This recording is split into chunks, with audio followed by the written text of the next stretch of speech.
नमस्कार दोस्तों, मेरा नाम है Rajveer Maurya, senior pharmacist and health consultant और आपके अपने फेवरेट यूट्यूब चैनल फार्मालॉजिक्स में बहुत बहुत स्वागत है। दोस्तों, आज हम बात करेंगे प्रोटीन पाउडर के बारे में। अगर आप जिम जाते हैं या बॉडी बिल्डिंग का आपको थोड़ा बहुत भी शौक रखते हैं या फिर नहीं भी रखते हैं, फिर भी आपने प्रोटीन पाउडर के बारे में ज़रूर सुना होगा। आजकल यूथ और यंग जनरेशन के बीच जो ये काफ़ी पॉपुलर है। जिम में प्रोटीन पाउडर के ऊपर जो है सबसे ज़्यादा जोर दिया जाता है। जितना ये फेमस है उतना इसको लेकर कंट्रोवर्सी भी है। कोई बोलता है लेना चाहिए, कोई बोलता है नहीं लेना चाहिए, ज़्यादा लेना चाहिए, कम लेना चाहिए।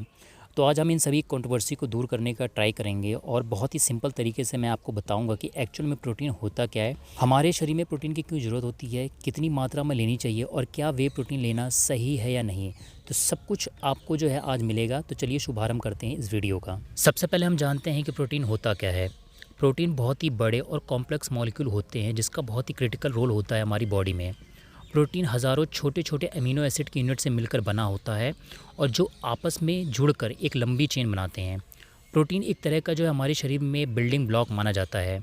आपका शरीर क्या है, कैसा है, कौन से आकार का है, ये सब प्रोटीन पर डिसाइड होता है। सरल भाषा में अगर मैं आपको बताऊं तो जैसे एक मकान को बनाने के लिए ईंट का इस्तेमाल होता है, वैसे ही प्रोटीन जो है हमारे शरीर में ईंट का काम करता है। अब सभी चीज़ों को हम इस तरीके से देखते हैं। अमीनो एसिड बहुत सारे नाइट्रोजन, कार्बन, हाइड्रोजन और ऑक्सीजन से मिलकर बना होता है और प्रोटीन बहुत सारे अमीनो एसिड से मिलकर बना होता है। जब हम प्रोटीन खाते हैं तो हमारे शरीर जो है वो प्रोटीन को तोड़कर अमीनो एसिड में कन्वर्ट करता है। बाद में अमीनो एसिड का इस्तेमाल करके हमारा शरीर जो है वो मसल्स को बिल्ड करता है। तो अब आपको क्लियर हो गया होगा कि प्रोटीन क्या होता है। अब जानते हैं कि प्रोटीन हमारे शरीर के लिए क्यों ज़रूरी है। तो जैसा मैंने आपको पहले ही बताया कि हमारा शरीर जो भी है वो प्रोटीन की वजह से है। हमारे शरीर में लाखों कोशिकाएँ यानी कि सेल्स होते हैं। हर दिन बहुत सारी जो करोड़ों कोशिकाएं होती हैं वो मरती हैं, यानी कि जो करोड़ों सेल्स होते हैं वो मरते हैं और हर दिन जो है करोड़ों सेल बनते हैं।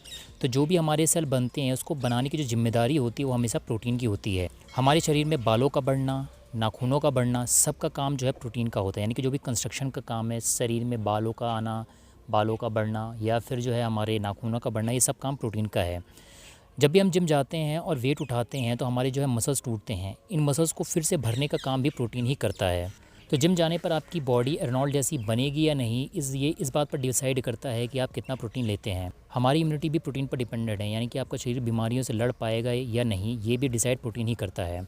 इम्यून सिस्टम के अंदर 3 इंपॉर्टेंट सेल पाए जाते हैं जो बीमारियों या वायरस बैक्टीरिया से वो है टी सेल, बी सेल और एंटीबॉडीज़। और इन तीनों को बनाने के लिए जो सबसे इंपॉर्टेंट चीज़ चाहिए वो है हमारा अमीनो एसिड। और अमीनो एसिड जो है हमें प्रोटीन से मिलता है, जैसा मैंने आपको पहले बताया। प्रोटीन जो है वो हड्डियों के लिए भी बहुत ज़्यादा ज़रूरी है। हड्डियों को सिर्फ कैल्शियम और विटामिन डी ही नहीं चाहिए होता, उसे प्रोटीन भी चाहिए होता है। तो अगर आप कैल्शियम, विटामिन डी और प्रोटीन लेते हैं तो आप में ऑस्टियोपोरोसिस होने के चांसेस जो हैं बहुत ज़्यादा कम हो जाते हैं। अब जानते हैं कि प्रोटीन हमें कितना लेना चाहिए और हम इसे कहाँ कहाँ से ले सकते हैं। तो नेशनल इंस्टीट्यूट ऑफ न्यूट्रिशन के मुताबिक एक वयस्क पुरुष यानी कि जो एक एडल्ट पुरुष है उसे हर दिन जो है 50 ग्राम प्रोटीन लेना चाहिए और एक महिला जो है उसको कम से कम 46 ग्राम प्रोटीन जो है उसकी आवश्यकता होती है। अगर कोई महिला प्रेग्नेंट है या ब्रेस्ट फीडिंग है तो उसे कम से कम 72 ग्राम प्रोटीन चाहिए होता है पूरे दिन में। अब जानते हैं कि प्रोटीन के सोर्सेज क्या क्या हैं। तो प्रोटीन के जो मेन सोर्सेज हैं वो है दूध, पनीर, चना, मटर, मूंग, मसूर, उड़द, सोयाबीन और मीट। प्रोटीन के जो सबसे बड़े सोर्सेज हैं वो होते हैं मीट, एग और हमारे जो डेयरी प्रोडक्ट होते हैं जैसे मिल्क, पनीर, ये सब। अगर आप वेजिटेरियन हैं और अंडे, मांस से परहेज़ रखते हैं तो आपको जो सोयाबीन खाना चाहिए। सोयाबीन को आप प्रोटीन का पावर हाउस भी कह सकते हैं। इसमें 40% से जो अधिक प्रोटीन होता है। तो अगर आप 100 ग्राम सोयाबीन लेते हैं तो आपको जो है कम से कम 50 ग्राम जो है प्रोटीन मिल जाएगा। अब जानते हैं कि प्रोटीन सप्लीमेंट कैसे बनता है। तो आपने जो है वे प्रोटीन का नाम सुना होगा। वे सबसे सॉलिड प्रोटीन होता है। अगर आप दूध को एक बर्तन में रखते हैं तो उसमें पनीर के गुच्छे इकट्ठा हो जाते हैं। पनीर के गुच्छों को निकाल लिया जाता है और उसे दबा दिया जाता है। दबाने से जो पानी निकलता है उसे इकट्ठा करके प्रोसेस किया जाता है, उसे ही हम वे प्रोटीन कहते हैं। तो बिल्कुल नेचुरल तरीके से निकाला जाता है, कहीं पे भी कोई भी केमिकल नहीं होता है, इसलिए वे प्रोटीन को लेना बिल्कुल सेफ़ है। आपको वे प्रोटीन कितनी मात्रा में लेनी चाहिए डिपेंड करता है कि आपकी बॉडी मूवमेंट कितनी है, कि आप सिटिंग जॉब करते हैं या फिर आप जिम जाते हैं। तो यह पूरी तरह से डिपेंड करता है कि आपकी बॉडी मूवमेंट कितनी है, आपकी एनर्जी रिक्वायरमेंट कितनी है।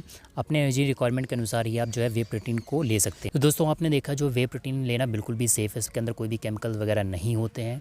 तो अगर आप वे प्रोटीन लेना चाहते हो तो आप किसी अच्छे डॉक्टर के पास जाके या किसी अच्छे न्यूट्रिनिस्ट या डाइटिशियन के पास जाके जो है अपने वे प्रोटीन की एक रिकमेंडेशन ले सकते हैं। आई होप गाइज आपको हमारा वीडियो पसंद आया होगा और आपको अब तक सारा कुछ क्लियर हो गया होगा कि प्रोटीन क्या होता है और वे प्रोटीन को लेना सेफ़ है या नहीं, हमें कितनी मात्रा में इसको आपको लेना चाहिए।